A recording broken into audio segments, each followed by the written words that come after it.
Pourquoi, en 2025, Gmeos a fait le choix de Webflow versus WordPress? Et surtout, pourquoi vous devriez envisager de faire la même chose pour vos projets web? Aujourd'hui, je vous explique tout. Je suis Sandro, cofondateur de l'agence Webflow Gmeos, et depuis 2021, nous avons eu la chance de collaborer avec des dizaines d'entreprises reconnues comme Mojo, Finarisite ou encore Paradox, et bien d'autres. La particularité, tous ces projets que je viens de citer ont migré de WordPress ou d'une autre plateforme à Webflow. Pourquoi? Parce que Webflow n'est pas juste une alternative, c'est une révolution pour les entreprises qui veulent un site performant, sécurité et surtout prêt pour l'avenir. Webflow versus WordPress, une question de vision. WordPress est le géant historique des CMS. On pourrait le comparer à un paquebot, massif, fiable, mais un peu lent à manœuvrer. Il alimente 43% des sites web mondiaux. Mais comme tout paquebot, il est mieux adapté au trajet standard qu'aux navigations agiles et complexes. Webflow, à l'inverse, est comme un yacht moderne. Moins répandu, mais conçu pour l'innovation, la flexibilité et l'agilité. Il attire des entreprises visionnaires et ambitieuse. Et les chiffres le prouvent. Si on analyse les 10 000 sites les plus visités au monde, on peut voir que Webflow gagne du terrain. Les grandes entreprises migrent progressivement vers cette plateforme. Pendant ce temps-là, les gros projets sur WordPress diminuent. Je vais vous mettre des screens à l'écran. Chez Gmeos, on utilise des outils comme Buildwiz pour analyser justement ces tendances. Et ce que l'on voit directement, c'est que WordPress séduit de plus en plus d'entreprises cherchant des solutions donc modernes, performantes et évolutives. WordPress, quant à lui, reste toujours idéal pour des projets plus simples avec des budgets plus restreints. Donc en résumé, si vous cherchez un CMS donc pour un projet ambitieux et innovant,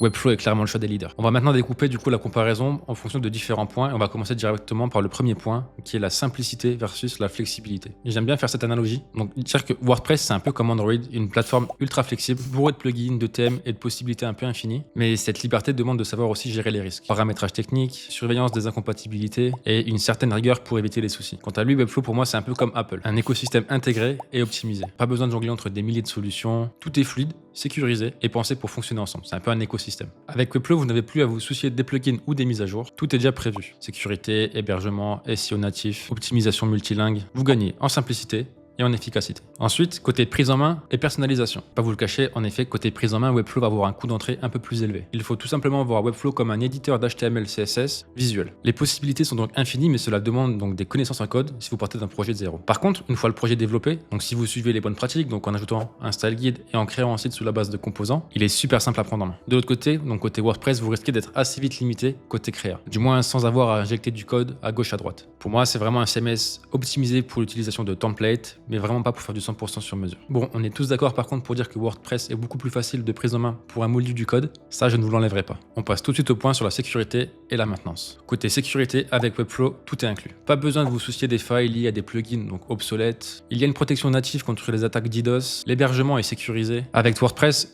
c'est différent. Vous devez vérifier constamment que vos plugins, vos templates sont à jour. Un seul plugin mal configuré peut être une porte d'entrée pour des hackers. Et côté maintenance, c'est un peu le jour et la nuit. Webflow, c'est un peu donc zéro maintenance. Une fois que le site est livré, vous n'avez pas à vous soucier du côté sécuritaire, etc. car vous n'avez rien à mettre à jour, c'est géré directement côté Webflow. Donc votre site ne risque pas de crasher du jour au lendemain sans raison. WordPress, en revanche, nécessite des mises à jour régulières et un suivi constant, ce qui peut rapidement devenir coûteux et chronophage. En résumé, avec Webflow, vous investissez dans une tranquillité d'esprit totale. On arrive au troisième point, donc un point qui va être intéressant. Je pense que j'ai beaucoup de questions justement sur ce sujet. C'est un peu à quel point Webflow et WordPress se font la guerre sur la partie SEO. Et lequel des deux est le plus performant évidemment. WordPress est connu pour être extrêmement SEO friendly, notamment grâce à son éventail de plugins, comme Yoast SEO, Rank Math ou encore All-in-One SEO Pack. Ces plugins permettent d'optimiser tous les éléments SEO essentiels comme votre title, métadescription, les open graph, les balises alt. Également, la communauté massive de WordPress est un réel atout. Documentation, forums et guides, tout est là pour vous aider. Et pour les plus techniques, WordPress offre un contrôle total pour optimiser et personnaliser votre stratégie SEO. Mais cette liberté a un prix. Il y a souvent un problème de performance sur les sites WordPress. Sans optimisation, les sites WordPress peuvent rapidement devenir lents. Et je ne vous fais pas savoir que la vitesse de chargement est un atout crucial, notamment sur le pilier technique, pour optimiser votre SEO. J'ai d'ailleurs fait une vidéo pour vous expliquer comment on peut optimiser rapidement justement le temps de chargement de votre site et donc les performances. Je vous mets directement le lien en haut à gauche. Le deuxième est encore une fois le problème de sécurité. Comme je vous le disais, le SEO pour WordPress dépend énormément de plugins et encore une fois, chaque plugin, s'il devient obsolète, peut être une porte d'entrée pour un hacker. Ensuite, la dépendance à l'hébergement. Le choix du bon hébergeur est essentiel. Ensuite, pour en revenir aux plugins, c'est aussi la surabondance de plugins. Donc le fait d'empiler plein de plugins va forcément venir également alourdir le projet et donc diminuer les performances de votre site web.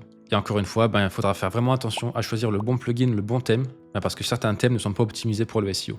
Webflow, de son côté, aborde une approche totalement différente. Pas besoin de plugins tierces, tout ce dont vous avez besoin pour le SEO est inclus nativement dans la plateforme. Voici ce qu'elle propose. Donc en premier, les paramètres SEO natifs, donc tout ce qui va être title, métadescription, les open graph, les balises alt, tout tout est inclus facilement. Ensuite, il y aura un sitemap qui sera automatiquement créé dans Webflow, crucial pour la bonne indexation de votre site web. Ensuite, dans Webflow, vous avez un code qui est propre et optimisé. Contrairement à WordPress, Webflow génère un code propre et bien structuré. Résultat, les moteurs de recherche crawlent plus facilement votre site, ce qui améliore évidemment son référencement. Mais le véritable avantage de Webflow, c'est son infrastructure d'hébergement native. Tout simplement avec des pages ultra réactives grâce à un réseau de distribution de contenu, donc c'est un CDN, avec bien sûr le certificat SSL automatique, donc pour avoir un site qui soit sécurisé. Encore une fois, ce qui va garantir de la fiabilité et de la disponibilité, donc votre site ne va jamais être down, ce qui pourrait être un très mauvais facteur en termes de SEO. Ces éléments combinés font de Webflow donc une solution complète et prête à l'emploi pour un SEO optimal, même sans être un expert en référencement. Ce qui nous amène au point 4, donc la partie localization et IA. Avec l'internalisation croissante des entreprises, la gestion du multilingue est un enjeu clé. Webflow intègre des solutions natives comme Localization, qui est sorti il y a un peu plus d'1 an maintenant, qui permet de rapidement créer des sites multilingues dans plus de 50 langues en quelques clics. WordPress, bien qu'efficace sur ce point, repose encore une fois sur un plugin tiers ou un outil tiers comme Muglot ou encore WPML qui est WordPress multilangue. Et encore une fois, je ne vous le refais pas, mais l'utilisation de plugins va encore venir complexifier l'intégration,